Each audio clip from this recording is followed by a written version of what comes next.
Sir ಹೇಳಿದ ಹಾಗೆ acting ಅನ್ನ ತೆಗ್ಸಿದ್ದೀರಾ ಅಂತ ಕೂಡ ಹೇಳಿದ್ರು. ಸೊ ನಿಮ್ಗೆ ಈ ತಂಡ ಸಿಕ್ಕಿರೋದು ಎಷ್ಟು ಖುಷಿ ಇದೆ, ಈ ಜರ್ನಿ ಬಗ್ಗೆ ಮಧ್ಯಕ್ಕೆ ಪ್ಲೀಸ್. ಎಸ್, ಓಕೆನಾ? ಎಲ್ಲರಿಗೂ ನಮಸ್ಕಾರ.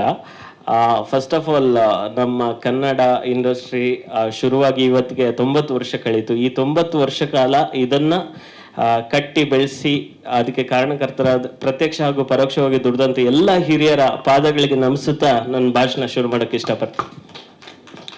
ಸೊ ಜಾಸ್ತಿ ಥ್ಯಾಂಕ್ಸ್ ಹೇಳೋದೆಲ್ಲ ನಂಗೆ ಇಷ್ಟ ಇಲ್ಲ, ಬಟ್ ಒಂದು 3 ಜನಕ್ಕೆ ಥ್ಯಾಂಕ್ಸ್ ಹೇಳ್ಬಿಡ್ತೀನಿ. ಮೊದಲನೇದಾಗಿ, ಸಿನಿಮಾ ಮಾಡೋದು ತುಂಬ ಈಸಿ, ಆದರೆ ಅದನ್ನ ರಿಲೀಸ್ ಮಾಡೋದು ತುಂಬ ಕಷ್ಟ. ಸೊ ಈ ರಿಲೀಸ್ ಮಾಡೋಂಥ ಹಂತದಲ್ಲಿ ಸಿಂಪಲ್ ಸುನಿ ಅವರು ನಮಗೆ ರೆಡಿ ಆದರು. ಅವ್ರ ಬ್ಯಾನರ್ ಕೊಟ್ಟು ನಂಗೆ ತುಂಬ ಇಷ್ಟ ಆಯಿತು ಈ ಸಿನಿಮಾ, ನನ್ನ ಬ್ಯಾನರಲ್ಲಿ ರಿಲೀಸ್ ಮಾಡಿ ಅಂತ ಹೇಳಿದರು. ಸೊ ನಮ್ಮ ಇಡೀ ತಂಡದ ಪರವಾಗಿ ಅವ್ರಿಗೆ ತುಂಬ ಥ್ಯಾಂಕ್ಸ್ ಹೇಳೋಕ್ಕೆ ಇಷ್ಟಪಡ್ತೀನಿ. ಸೊ ಅವರು ಕಾರಣಾಂತರಗಳಿಂದ ಅವ್ರದ್ದೇನೋ ಶೂಟ್ ಅರ್ಜೆನ್ಸಿ ಇರೋದ್ರಿಂದ ಇವತ್ತು ಬರೋಕ್ಕಾಗಿಲ್ಲ, ಪಾಪ ಸಾರಿ ಅಂತೆಲ್ಲ ಮೆಸೇಜ್ ಹಾಕಿದ್ದಾರೆ. ಸೊ ಅವರಿಗೆ ನಾವು ಇಡೀ ತಂಡದ ಪರವಾಗಿ ನಿಮ್ಮ ಮೂಲಕ ಥ್ಯಾಂಕ್ಸ್ ಹೇಳ್ತಾ ಇದ್ದೀವಿ. ಸೊ ಇನ್ನೊಂದು ಥ್ಯಾಂಕ್ಸ್ ಏನಂದ್ರೆ, 10 ವರ್ಷ ಆಯ್ತು ಇಂಡಸ್ಟ್ರಿಗೆ ಬಂದು. ನಿಮಗೆ ಗೊತ್ತು ಇವತ್ತು ಆರ್ಥಿಕ ಸ್ಥಿತಿಗತಿ ಎಲ್ಲ ಇಂಡಸ್ಟ್ರಿಯಲ್ಲಿ ಹೇಗಿದೆ ಅಂತ. ಸೊ ಒಬ್ಬ ಹೊಸ ಹುಡುಗನ್ಗೆ ಒಂದು ದುಡ್ಡು ತಂದು ಇನ್ವೆಸ್ಟ್ ಮಾಡೋದು ತುಂಬಾ ಕಷ್ಟ. ಸೊ ಹಾಗೆ ನಾವು ಪ್ರೊಡ್ಯೂಸರ್ ಬೇಕು ಅಂತ ಅಲೀತಿದ್ದಾಗ ಕೋವಿಡ್ ಬಂತು, ಆಮೇಲೆ ಇನ್ನಷ್ಟು ಪರಿಸ್ಥಿತಿ ಹಾಳಾಯ್ತು. ಅಂತ ಟೈಮಲ್ಲಿ ಒಂದಷ್ಟು ಜನ ಫ್ರೆಂಡ್ಸು ನನ್ನ ಜೊತೆ ನಿಂತು, ನೀನೇನಾದ್ರೂ ಮಾಡು, ನಿನ್ನ ಹತ್ರ ಟ್ಯಾಲೆಂಟ್ ಇದೆ, ನಾವು ನಿಂಗೆ ಬ್ಯಾಕ್ ಮಾಡ್ತೀವಿ ಅಂತ ನನ್ನ ಜೊತೆ ನಿಂತು ಈ ಕೆಲ್ಸಕ್ಕೆ ಸಾಥ್ ಕೊಟ್ರು. ಅದರಲ್ಲಿ ಎಲ್ಲ ಇರೋ 4 ಜನ ನಮ್ಮ ಟೀಮ್ ಅವರೇ, ಬಟ್ ಒಬ್ರು ಹೊರಗಿನವರಿದ್ದಾರೆ. ಅವ್ರಿಗೆ ಈ ಇಂಡಸ್ಟ್ರಿ ಇಡೀ ಹೊಸ್ತು. ಅದು ನಮ್ಮ ಪ್ರಜಿತ್ ಅಣ್ಣ, ಅವ್ರಿಗೆ ತುಂಬಾ ಥ್ಯಾಂಕ್ಸ್ ಹೇಳಕ್ಕೆ ಇಷ್ಟಪಡ್ತೀನಿ. ಸೊ ಇನ್ನೊಂದು ಕಡೆ ಥ್ಯಾಂಕ್ಸು ನನ್ನ ಜೊತೆ ಈ ಸಿನಿಮಾಕ್ಕೆ, ಅಂದ್ರೆ ಅವ್ರಿಗೆ ಏನು ಸಂಬಂಧ ಇಲ್ಲ ಅಂದ್ರೂ ದುಡ್ದಂತ ಒಂದಷ್ಟು ಫ್ರೆಂಡ್ಸ್ ಇದ್ದಾರೆ.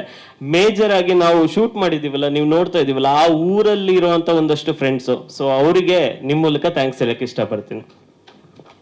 ಸೊ ಇನ್ನು ಈ ಕತೆ ಬಗ್ಗೆ ಹೇಳಬೇಕಾದ್ರೆ, ಇದು ಆಕ್ಚುಲಿ ಎಲ್ಲ ಊರಲ್ಲಿ ನಡೆಯೋ ಕತೆ. ನಾನಿಲ್ಲಿ ಒಂದು ಅರೆಮಲೆನಾಡಿನ ಒಂದು ಕಾಡಿಗೆ ಹತ್ರ ಇರುವಂತ ಊರಲ್ಲಿ ತೋರಿಸಿದ್ದೀನಿ, ಬಟ್ ಇದು ಕರ್ನಾಟಕ ಮಾತ್ರ ಅಲ್ಲ, ಇಡೀ ಇಂಡಿಯಾದಲ್ಲಿ ಎಲ್ಲ ಊರಲ್ಲೂ ನಡೆಯುವಂತ ಕತೆ. ನೀವು ಕೇಳಿರ್ತೀರ ಈ ತರ ಸಿಚುವೇಶನ್ಸ್. ಸೊ ಈ ತರ ಆದಾಗ ಆ ಊರವ್ರು ಹೇಗ್ ರಿಯಾಕ್ಟ್ ಮಾಡ್ತಾರೆ ಅನ್ನೋದ್ರ ಮೇಲೆನೆ ಕತೆನ ಒಂಚೂರು ಮಜವಾಗಿ ಕಟ್ಕೊಂಡಿದ್ದೀನಿ. ಹೌದೌದು, ಅಲ್ಲಿಂದಾನೇ ಇಡೀ ಕತೆ ಸ್ಟಾರ್ಟ್ ಆಗುತ್ತೆ. ಆಮೇಲೆ ಈ ಪ್ರೊಸೆಸ್ ಅಲ್ಲಿ ನಮಗೆ ಎಲ್ಲ ಆರ್ಟಿಸ್ಟ್ ತುಂಬಾ ಹೆಲ್ಪ್ ಮಾಡಿದ್ದಾರೆ, ಆಮೇಲೆ ಟೆಕ್ನಿಷಿಯನ್ಸು. ಸೊ ಆರ್ಟಿಸ್ಟ್ ಬಗ್ಗೆ ಹೇಳ್ಬೇಕಾದ್ರೆ, ಆಕ್ಚುಲಿ ಮಂಜಣ್ಣಂಗೆ ನಾನು ಅವಾಗಲೇ ಹೇಳಿದೆ, ಆಕ್ಚುಲಿ ಮಂಜಣ್ಣ ಇದರಲ್ಲಿ ಥ್ರೂಔಟ್ ಫಿಲಮ್ ಇದ್ದಾರೆ, ಬಟ್ ನಾವು ಆಕ್ಚುಲಿ ಒಂಚೂರು ಸೀಕ್ರೆಟ್ಸ್ ಬಿಟ್ಕೊಡಕ್ಕಾಗಲ್ಲ ಅಂತ ಅವ್ರ ಶಾರ್ಟ್ಸ್ ಆಕ್ಚುಲಿ ತುಂಬಾ ಕಮ್ಮಿ ಹಾಕಿದ್ದೀವಿ. ನಾನು ಅವಾಗಲೇ ಹೇಳಿದೆ ಮಂಜಣ್ಣಂಗೆ, ಅವ್ರದ್ದು ಸೀಕ್ರೆಟ್ಸ್ ಒಂಚೂರು ಬಿಟ್ಕೊಟ್ರೆ ಚೆನ್ನಾಗಿರಲ್ಲ ಅಂತ. ಅವ್ರು ಆಕ್ಚುಲಿ ಥ್ರೂಔಟ್ ಸಿನಿಮಾ ಇದ್ದಾರೆ. ಅವರು ನಮ್ಮ ಜೊತೆ ಬಂದು ಅಲ್ಲಿ ಬಂದು, ಆಕ್ಚುಲಿ ಅವ್ರಿಗೆ ಇಲ್ಲೆಲ್ಲ ಹೆಂಗ್ ಫೆಸಿಲಿಟಿ ಕೊಡ್ತಾರೆ, ಅದ್ರದ್ದೊಂದು 10% ಕೂಡ ಫೆಸಿಲಿಟಿ ಇರಲಿಲ್ಲ, ಆದ್ರೂ ನಮ್ಮ ಜೊತೆ ತುಂಬಾ ಕೋಆಪರೇಟಿವ್ ಆಗಿ ಆಕ್ಟ್ ಮಾಡಿದ್ದಾರೆ. ಅವ್ರಿಗೂ ಥ್ಯಾಂಕ್ಸ್. ಆಮೇಲೆ ಎಲ್ಲ ಆಮೇಲೆ ಕಡೆದಾಗಿ ಒಂದು ವಿಷಯ ಹೇಳಬೇಕು. ಆಕ್ಚುಲಿ ಟ್ರೈಲರ್ನ ಯೂಶುವಲಿ ಡೈರೆಕ್ಟರ್ಸ್ ಕಟ್ ಅಂತಾರೆ, ಅಂದ್ರೆ ಡೈರೆಕ್ಟರ್ಗೆ ಒಂದು ಐಡಿಯಾ ಇರುತ್ತೆ ಹೇಗ್ ಟ್ರೈಲರ್ ಮಾಡಬೇಕು, ಯಾವ ತರ ಕಟ್ ಕೊಡ್ಬೇಕು ಅಂತ. ಆಕ್ಚುಲಿ ಈ ಟ್ರೈಲರ್ ಇದೆಯಲ್ಲ, ಅದು ಡೈರೆಕ್ಟ್ ಕಟ್ ಅಲ್ಲ. ಸೊ ನಾನೊಂದು ಐಡಿಯಾ ಮಾಡ್ಕೊಂಡಿದ್ದೆ, ಈ ತರ ಟ್ರೈಲರ್ ಇರ್ಬೇಕು, ಈ ತರ ಟ್ರೈಲರ್ ಇರ್ಬೇಕು ಅಂತ ಒಂದು ಸ್ಕ್ರಿಪ್ಟ್ ಬರ್ಕೊಂಡಿದ್ದೆ. ಆ ಸ್ಕ್ರಿಪ್ಟ್ ನ ಕಸದ ಬುಟ್ಟಿ ಹಾಕಿ ಒಂದು ನಾನೇನ್ ಅನ್ಕೊಂಡಿದ್ದೆ ಅದಕ್ಕಿಂತ ಒಂದು 100 times ಬೆಟರ್ ಎಫೆಕ್ಟಿವ್ ಟ್ರೈಲರ್ನ ನಮ್ಮ ಮನು ಅವ್ರು ಕಟ್ಕೊಟ್ಟಿದ್ದಾರೆ. ಸೊ ಅವರಿಗೆ ತುಂಬಾ ಥ್ಯಾಂಕ್ಸ್ ಹೇಳಕ್ ಇಷ್ಟಪಡ್ತೀನಿ. ಸೊ ಹೇಳಿ. ಇಲ್ಲ, ಜಂಗಲ್ ವಿಷಯನ ಸರ್ ಏನಂದ್ರೆ, ಇಡೀ ಕತೆ ನಡೆಯೋದೇ ಜಂಗಲ್ ಅಲ್ಲಿ. ಸೊ ಈಗ ಏನಾಗುತ್ತೆ ಅಂದ್ರೆ, ಅರೆಮಲೆನಾಡು ಅಂತ ಬರುತ್ತೆ ಸರ್. ಅರೆಮಲೆನಾಡು ಅಂದ್ರೆ ಕರಾವಳಿ ಆಮೇಲೆ ಮಲೆನಾಡು ಇದು ಸಂಧಿಸೋ ಜಾಗ. ಈ ಜಾಗದಲ್ಲಿ ಏನಂದ್ರೆ, ಕಾಡು ಇವ್ರದ್ದು ಒಂದು ಲೈಫ್ ಇದು ಅವಿಭಾಜ್ಯ ಅಂಗ ಸರ್. ಅಂದ್ರೆ ಅವ್ರು ಎಲ್ಲದಕ್ಕೂ ಕಾಡ್ ಮೇಲೆ ಡಿಪೆಂಡ್ ಆಗಿದ್ದಾರೆ. ಅವ್ರದ್ದು ನಂಬಿಕೆಗಳು ಅಥವಾ ಅವ್ರದ್ದು ಲೈಫ್ ಸ್ಟೈಲು ಅಥವಾ ಎಲ್ಲಾನು ಅವರಿಂದ ಕಾಡನ್ನ ಸಪರೇಟ್ ಮಾಡಕ್ಕಾಗಲ್ಲ. ಅಂತ ಊರಲ್ಲಿ ನಡೆಯೋ ಕತೆ ಇದು. ಸೊ ಆ ಊರಿಂದ ಕಾಡನ್ನ ಅಥವಾ ಕಾಡಿಂದ ಊರನ್ನ ಬೇರೆ ಮಾಡಕ್ಕಾಗಲ್ಲ. ಅಂತ ಊರಲ್ಲಿ ನಡೆಯೋ ಕತೆ ಆಗಿರೋದ್ರಿಂದ ಜಂಗಲ್ ಮಂಗಲ್ ಅಂತ ಇಟ್ಟಿದ್ದೀನಿ.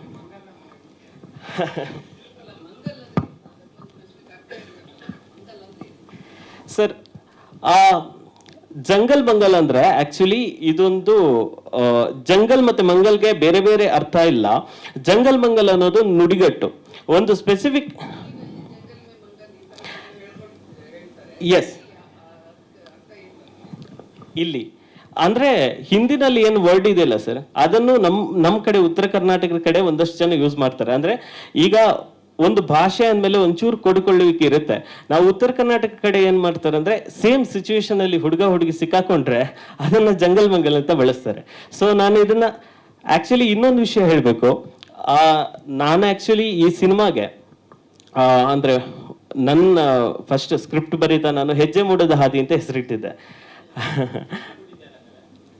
ಆಕ್ಚುಲಿ ಹೆಜ್ಜೆ ಮೂಡದ ಹಾದಿ ಅಂತ ಹೆಸರಿಟ್ಟಿದ್ದೆ. ಆಮೇಲೆ ಸಿನಿಮಾ ರೆಡಿ ಆಗ್ತಿದ್ದಂಗೆ ನಾವು ಒಂಚೂರು ಕಮರ್ಷಿಯಲ್ ಅದು ಇದು ಬಿಸ್ನೆಸ್ ಅಂತ ಓಡಾಡುವಾಗ ಒಂದ್ ಮಾತು ಬಂತು, ಏನಂದ್ರೆ ಈ ತರ ಕಾವ್ಯಾತ್ಮಕ ಟೈಟಲ್ ಇಟ್ರೆ ಒಂಚೂರು ಕ್ಯಾಚಿ ಆಗಿರಲ್ಲ ಅಂತ. ಅದ್ ನಂಗೆ ತುಂಬಾ ಭಯ ತರಿಸ್ತು. ಯಾಕಂದ್ರೆ ಈಗ ಮೊದ್ಲೇ ನಾವು ಹೊಸಬ್ರ ಚಿತ್ರ ಅಂದ್ರೆ ಆರ್ಥಿಕವಾಗಿ ತುಂಬಾ ಸಂಕಷ್ಟದಲ್ಲಿದ್ದೀವಿ. ಸೊ ಅದು ಯಾವತ್ತಿಗೂ ಒಬ್ಬ ಹೊಸ ಡೈರೆಕ್ಟರ್ಗೆ ಒಂದು ಭಯ ತರಿಸುತ್ತೆ ಅದು. ಸೊ ಹೀಗಿರುವಾಗ ನಾನು ಯೋಗರಾಜ್ ಭಟ್ರು ಒಂದ್ಸಲ ಸಿಕ್ಕಿದ್ರು. ಯೋಗರಾಜ್ ಭಟ್ರು ಸಿಕ್ಕಿದ್ರು. ಅವ್ರಿಗೆ ಒಂದ್ಸಲ ಟ್ರೈಲರ್ ತೋರಿಸ್ದೆ, ಇದೇ ಟ್ರೈಲರ್ ಕೊಟ್ಟು ತೋರಿಸ್ದೆ. ಅವ್ರು ಹೀಗೆ ನೋಡ್ಬಿಟ್ಟು ಇದಕ್ಕೆ ಜಂಗಲ್ ಮಂಗಲ್ ಅಂತ ಇಡೋ ಅಂದ್ರು. ಆಮೇಲೆ ನನಗೆ ಆಕ್ಚುಲಿ ಆ ಪದ ಫಸ್ಟ್ ಇಲ್ಲ. ಹೌದು ಸರ್, ನಿಜವಾಗ್ಲೂ ಈ ಟೈಟಲ್ ಕ್ರೆಡಿಟ್ ಯೋಗರಾಜ್ ಭಟ್ ಸರ್ಗೆ ಹೋಗ್ಬೇಕು. ಆಕ್ಚುಲಿ ಅವ್ರು ಇದೇ ಟ್ರೈಲರ್ ನೋಡಿದ್ರು. ಅವ್ರು ಈ ಟ್ರೈಲರ್ ನೋಡಿ ಹೇಳಿದ್ರು. ಇದು ಹೇಳಿ ಆದ್ಮೇಲೆ ನಾನು ಇದನ್ನ ನಂದು ನಾರ್ತ್ ಕರ್ನಾಟಕ ಫ್ರೆಂಡ್ಸ್ ಹತ್ರ ಡಿಸ್ಕಸ್ ಮಾಡಿದೆ. ಅವಾಗ ನಂಗೆ ಗೊತ್ತಾಯ್ತು ಅವ್ರು ಏನಕ್ಕೆ ಹಾಗೆ ಹೇಳಿದ್ರು ಅಂತ. ಅದಾದ್ಮೇಲೆ ಗೊತ್ತಾಯ್ತು. ಯಾರು ಸರ್? ಸಿನಿಮಾ ನೋಡಿಲ್ಲ ಸರ್, ಟ್ರೈಲರ್ ಮಾತ್ರ ನೋಡಿದ್ರು. ಸೊ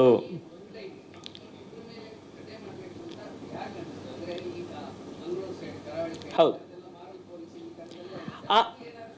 ಇಲ್ಲ ಇಲ್ಲ ಇಲ್ಲ ಇಲ್ಲ ಸರ್, ದಯವಿಟ್ಟು ಇಲ್ಲ. ಸಿ ನಾನು ಆಕ್ಚುಲಿ ಕನ್ನಡ ಸಾರಸ್ವತ ಲೋಕದ ದೊಡ್ಡ ಅಭಿಮಾನಿ. ನನಗೆ ಪೂರ್ಣಚಂದ್ರ ತೇಜಸ್ವಿ ಅವರ ರೈಟಿಂಗ್ ತುಂಬಾ ಇಷ್ಟ. ನಾನು ಅವರಿಂದ ಕಲ್ತ್ಕೊಂಡಿದ್ದೇನಂದ್ರೆ ಅವ್ರದ್ದೊಂದು ಸ್ಟೈಲ್ ಇದೆಯಲ್ಲ ಸರ್, ಅಂದ್ರೆ ಅವ್ರ ಊರಲ್ಲಿ ನೋಡಿದ ಯಾವುದಕ್ಕೂ ಜಡ್ಜ್ಮೆಂಟಲ್ ಆಗಿರಲ್ಲ. ಅವರು ಎಲ್ಲಾನು ಅವ್ರು ನೋಡಿದಾಗೆ ಒಂದು ಮಜವಾಗಿ ಬರ್ಕೊಂಡು ಹೋಗ್ತಾರೆ. ಅಂದ್ರೆ ಯಾವ್ದು ತಪ್ಪು ಸರಿ ಅಂತ ಅವ್ರ ರೈಟಿಂಗ್ ಅಲ್ಲಿ ತುಂಬಾ ಕಮ್ಮಿ, ಅದನ್ನ ಮಜವಾಗಿ ತೋರಿಸ್ತಾರೆ. ಸೊ ನಾನು ಚಿಕ್ಕಂದಿಂದ ನಾನು ಅವ್ರನ್ನ ಏನು ಓದ್ಕೊಂಡು ಬಂದಿದ್ದೀನಲ್ಲ, ನಂದು ಅದೇ ಇನ್ಸ್ಪಿರೇಷನ್ ಇತ್ತು. ನಾನು ಲೈಫಲ್ಲಿ ಏನ್ ನೋಡಿದಿನ ಇದನ್ನ ಮಜವಾಗಿ ಹೇಳ್ಬೇಕು, ಯಾವತ್ತು ಜಜ್ಮೆಂಟಲ್ ಆಗಿರಬಾರ್ದು ಅಂತ. ಸೊ ಇದ್ರಲ್ಲಿ ನಾವು ಆ ಬಗ್ಗೆ ಯಾವುದೂ ಟಚ್ ಮಾಡಿಲ್ಲ. ಇದರಲ್ಲಿ ಆ ಊರಿದ ಜನರದೊಂದು ಮುಕ್ತ ಕುತೂಹಲ ಇರುತ್ತಲ್ಲ ಸರ್. ಸೊ ಈ ಕುತೂಹಲಕ್ಕೂ ಮೋರಲ್ ಪೊಲೀಸಿಂಗ್ ಬಂದ್ಬಿಟ್ಟು ಅದು ಸಿಟಿ ವರ್ಡ್ ಸರ್. ಹಳ್ಳಿಯವರ ಹತ್ರ ಇರೋದು ಮುಗ್ಧ ಕುತೂಹಲ ಅಷ್ಟೇ. ಸೊ ಆ ಕುತೂಹಲದಲ್ಲೇ ಹೋಗುತ್ತೆ ಕತೆ.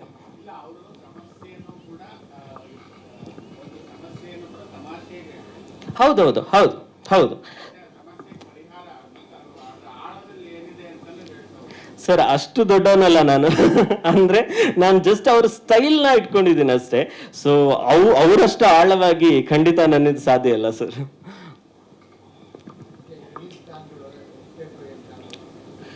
ರಿಲೀಸ್ ಪ್ಲಾನ್ ಇನ್ನೇನು ಸದ್ಯ ಇವತ್ತಷ್ಟೇ ಟ್ರೈಲರ್ ರಿಲೀಸ್ ಆಗಿದೆ.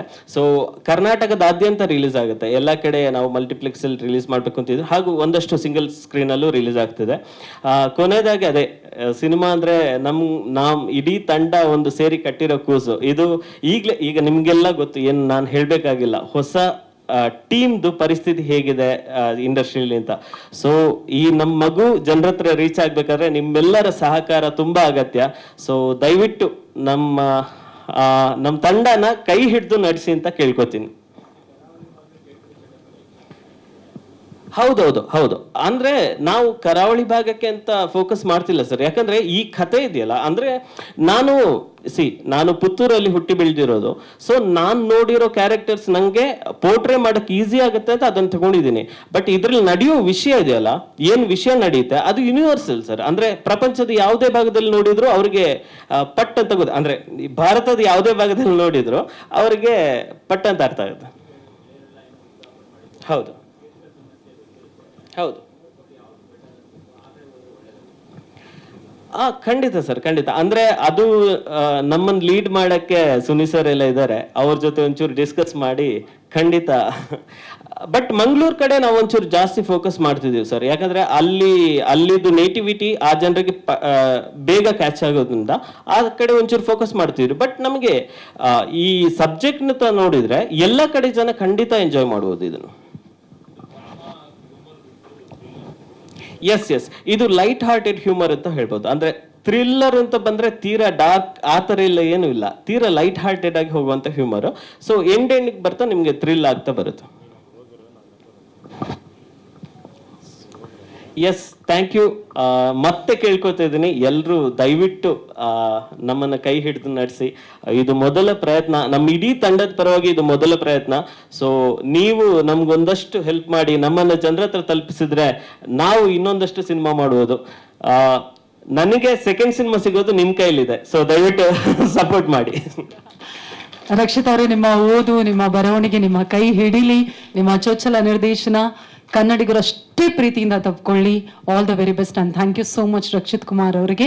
ಇದೀಗ ರಂಗ ಪ್ರತಿಭೆಯಾಗಿ ಮಿಂಚಿ ಹಲವು ವರ್ಷಗಳಿಂದ ಬೇರೆ ಬೇರೆ ಪಾತ್ರಗಳಲ್ಲಿ ಮಾಡಿದಂತಹ ಪ್ರತಿ ಪಾತ್ರವನ್ನು ಕೂಡ ಸೂಜಿದಾರದಂತೆ ಪೋಣಿಸಿ ಜನರಿಗೆ ಬಹಳ ಹತ್ರವಾದಂತಹ ವಿಲನ್ಗೆ ವಿಲನ್ಗೂ ಸೈ, ಒಳ್ಳೆ ಹುಡುಗನ್ಗೆ ಒಳ್ಳೆ ಹುಡುಗನಾಗೂ ಸೈ. ಇದೀಗ ಕಲ್ಲಗುಂಡಿ ಪ್ರವೀಣನಾಗಿ ನಮ್ಮನ್ನು ರಂಜಿಸೋದಕ್ಕೆ ಬರ್ತಾ ಇರುವಂತಹ ಚಪಾಳಿಯೊಂದಿಗೆ ಸ್ವಾಗತಿಸಿ ನಮ್ಮ ಸಿನಿಮಾದ ನಾಯಕ ನಟ one and only Yash Shetty. Heartly welcome Yash Shetty.